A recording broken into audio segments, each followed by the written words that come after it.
The 2025 LEGO Minecraft sets are awesome, so let's talk about the best and worst decisions LEGO made in these sets. Let's get straight into this, starting off with the worst decisions they made.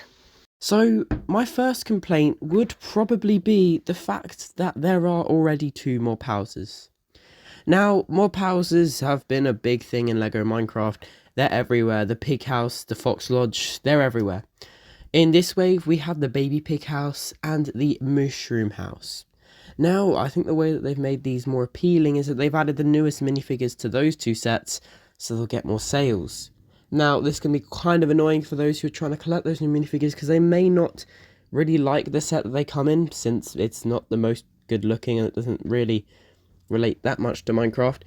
But it has the new minifigure, so they want to buy it. And, well, that's quite sneaky by LEGO, and to be honest, I really think these mob houses really need to stop.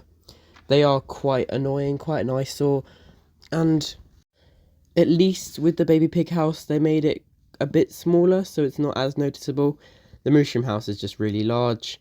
Obviously, the baby pig house has the zombified piglin, and the mushroom house has the brown mushroom.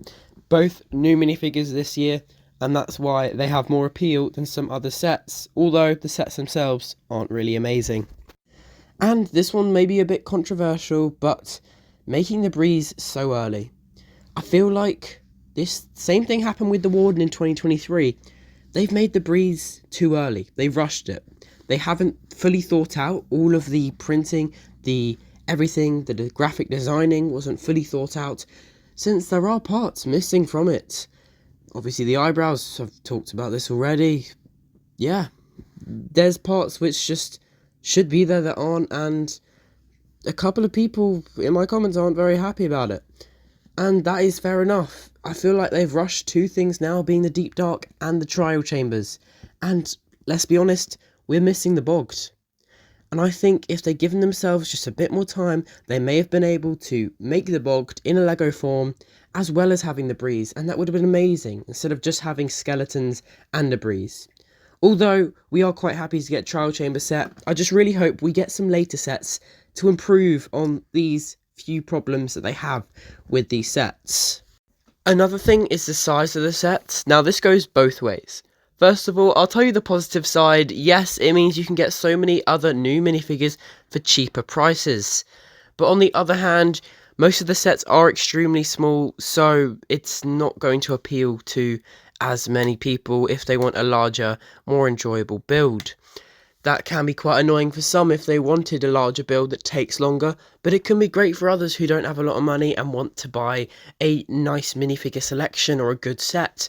So it can go both ways. Personally, I'm quite annoyed by the small size of these sets, and the largest one in the wave being a mob house, again, which isn't great, but still, you know what, it goes both ways. I can see where they were going with this one, and I could see where people would be annoyed by it. So yeah, the size of the sets is a bit of a problem. And now let's have a look at the decisions they did best and how well this theme actually is. So there were a lot of good things that they did with this wave. A lot of new things and a lot of cool little sets. So for example, the Armadillo Mineshaft had a really good mineshaft set involved, and it was a bit different from other mineshaft sets we'd seen before, which makes it a bit more original and gives it a bit more uniqueness, which I like a lot. That is really cool. And then also on top of that, we also have two really cool mob houses for the theme they are. Anyway, the two mob houses are quite cool, I'm going to have to admit. The baby pig house is a good combination of set and mob house. You do have a bit of farm and everything. The mushroom house is set in the Mushroom Island biome, which is very rare, so I guess that's a plus to it. There aren't many pluses to mob houses, but I guess that's pretty cool. Anyway, let's move on to what the real best decision they made was. And I think it's pretty similar to 2024 in the form of loads of new and also revisited minifigures. Minifigures have been the main thing this year. The sets are okay. They aren't the best sets we've seen as it comes to the builds, but the minifigures is where this wave is really good. We have armadillos, a lot of revisited nether minifigures, brown mushroom, a zombified piglin, all of that in one wave alone. There was so much new in this wave. I didn't know which one to buy. Because, for once, the baby pig house, mob house, was actually quite appealing due to having a zombified piglin. And then, the cheapest set of the wave has so many good minifigures. Blaze, Wither Skeleton, all of that in one small set for a very low price. The Mushroom House had a brown mushroom for the first time, something which we thought would never come to pass, since why would they revisit the Mushroom Island biome? Well, there you go, they did it there. That is extremely exciting. And finally, the armadillos. The armadillos are really cute, really well made, done super well, and overall really good. And best of all, come on, let's be honest, we got the trial chambers. Now, this was probably the best set as it comes as a build in the whole wave, but also it had some great minifigures in the form of the breezes, which are really new to Minecraft, which is quite exciting that they're making new things as well. A bit like the Warden though, they do have to refine those because they haven't got eyebrows. That is a big thing, and everybody did notice it. If you think no one did, then you're wrong. Everyone noticed they didn't have eyebrows, which is a bit of a problem. You can tell they kind of rushed into it. They could have given it more time, or maybe they'll update it in a later wave.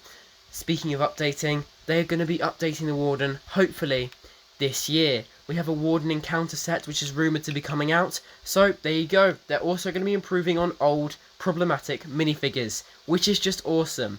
I really like the direction LEGO Minecraft is going in with these latest waves, and it's really exciting to see. And hopefully you can see in this video how LEGO made a great decision. This not only means good sets now, but greater sets later. They've kept on the trend from 2024 of making new and improved minifigures into 2025. And if they keep going as they are, we could have a potential great new theme here. Minecraft had kind of dropped off a bit. Since 2017 had been on kind of a downhill slope. But now they seem to be making their way back up, making a lot more new things, going a bit more away from mob houses, although there still are a couple, and trying to make some larger builds, such as the crafting table in the 2024 sets. So overall, it's very exciting now and for the future. So that was the best decision LEGO made in the Minecraft theme of LEGO sets this year. So all of these things together make up the 2025 LEGO Minecraft sets. They are super cool and very exciting to see come to this theme after all. So which are your favourite sets? Do you think these points are valid? Let me know in the comments down below. So those were the best and worst decisions LEGO has made for 2025. I really hope you enjoyed this video. You can subscribe up there. There is another video down there. What do you think of the new 2025 sets? I really hope you enjoyed. See you all next time. Goodbye.